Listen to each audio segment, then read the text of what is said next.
Every 5 seconds, France borrows another 17,000 euros. It has run a budget deficit for 51 consecutive years. Its debt just crossed 3.5 trillion euros. Its bond yields are now higher than Greece, and the prime ministers keep resigning before they can do anything about it. If you've been watching this space for any length of time, you've seen this story. France is broken. France is collapsing. France is the new sick man of Europe. But here's what those videos never ask. What if France already knows? What if the chaos isn't the failure of a plan, but the plan itself? There is a specific logic buried inside the French economic crisis that almost no one is talking about. And once you see it, the pension deadlocks, the falling governments, the deficits nobody fixes, they stop looking like incompetence. They start looking like a leverage. Stay with me.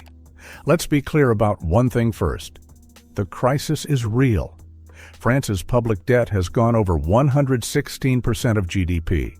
Interest payments on that debt now cost more than the entire national defense budget, 60 billion euros a year, projected to hit 100 billion by the end of the decade. The pension system alone consumes 14% of GDP, more than France spends on education, defense, and transport combined. And it's built on a pay-as-you-go model designed when there were 4 workers for every retiree. That ratio is now 1.7 to 1. The labor market is rigid. Firing is expensive. Hiring is a risk. Skilled workers are leaving for London, for New York, for anywhere the taxes are lower and the opportunity is higher. France's productivity has flatlined. GDP per capita has barely moved since 2008. Poland could overtake France in purchasing power per capita by 2030. And the politics? Prime Minister Sébastien Lecornu had to invoke an emergency constitutional mechanism just to force the 2026 budget through Parliament without a vote. He survived multiple no-confidence motions by fewer than 30 votes. The budget he pushed through still targets a deficit of 5%, nearly double what the EU allows. That budget isn't a fiscal plan. It's a dare. This is all real. The numbers are not disputed. And yet, France has not collapsed. It has not defaulted. The ECB has not cut it loose. The euro has not imploded. So why hasn't any of this actually broken the system? Because France is not Greece. It's not Portugal. It's not even Italy. France is the second largest economy in the Eurozone. It holds a permanent seat on the UN Security Council. It is a founding member of the European Union. Its banks are woven into the financial system of the entire continent. If France defaults, the euro doesn't get a scar. It gets a crater. And France knows this. What the doom narrative misses is that every time France has pushed toward the edge, the system blinks first.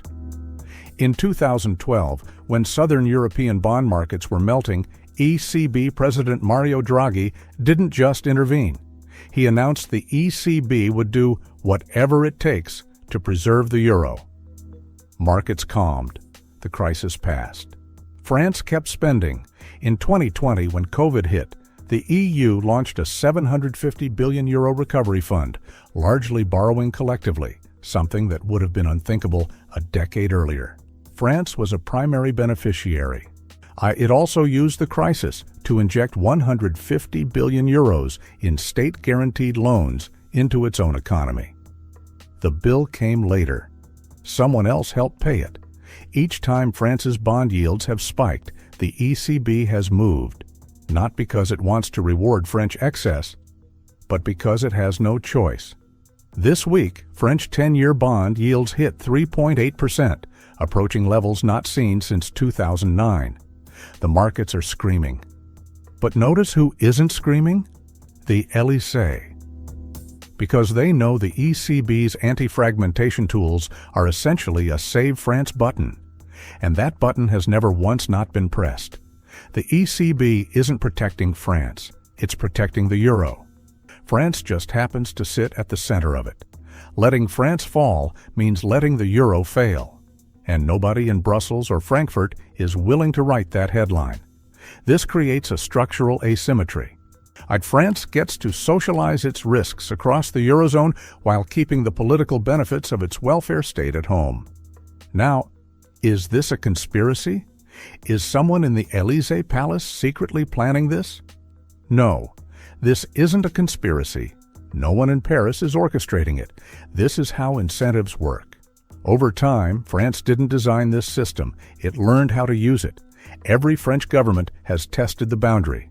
Every time the boundary moved, the result is a country that has learned, through experience, not scheming, that the cost of reform is certain and immediate, while the cost of inaction is diffuse, delayed, and partly borne by others. From a cold political calculus, that is not madness. That is rational. But this only works until it doesn't. So what actually breaks the loop? What's the scenario France can't survive? There are three. The first is domestic politics going off the rails. Current polling suggests a high probability of a far-right victory in the 2027 presidential election. If a government led by figures like Jordan Bardella comes to power promising to reverse pension reform, cut taxes, and simultaneously antagonize Brussels, you get the worst of both worlds. More spending, less cooperation, and markets that can no longer trust the EU will quietly absorb the shock. The second is Italy. France's logic depends on being singular, the one economy too big to fail. But Italy's debt-to-GDP ratio is already over 140%. Italy has its own pension crisis, its own productivity collapse, its own political fragmentation. If both France and Italy are simultaneously in distress, the ECB's capacity to backstop both without triggering inflation across the entire Eurozone becomes genuinely questionable. Two too-big-to-fail economies break the math. The third is Germany. For decades, Germany was the quiet guarantor, the fiscally conservative anchor that gave the ECB its credibility and markets their confidence. But in 2026, Germany is a different country. After 2 consecutive years of recession, Berlin has abandoned its famous debt brake and launched a €500 billion stimulus fund. Germany is now running its own record deficits.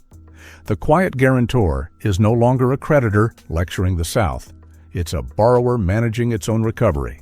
That matters, because the implicit backstop France has relied on was always Germany's willingness and ability to anchor the system. If Germany is distracted, stretched, and politically pressured at home, the guarantee gets thinner, and markets notice. Any one of these scenarios changes the calculation. All three happening simultaneously would be a genuine systemic crisis, not just for France, but for the European project itself. So what is France? It is not a country in denial. It is not incompetent.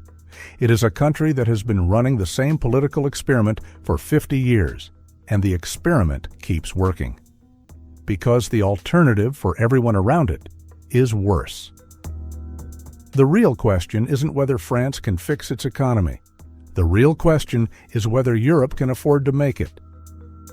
If you found this useful, subscribe. We cover European economy and geopolitics every week, and the next video is going to challenge another story you think you already understand. The channel is growing because the analysis here goes deeper than the headline. If that's what you're looking for, you're in the right place.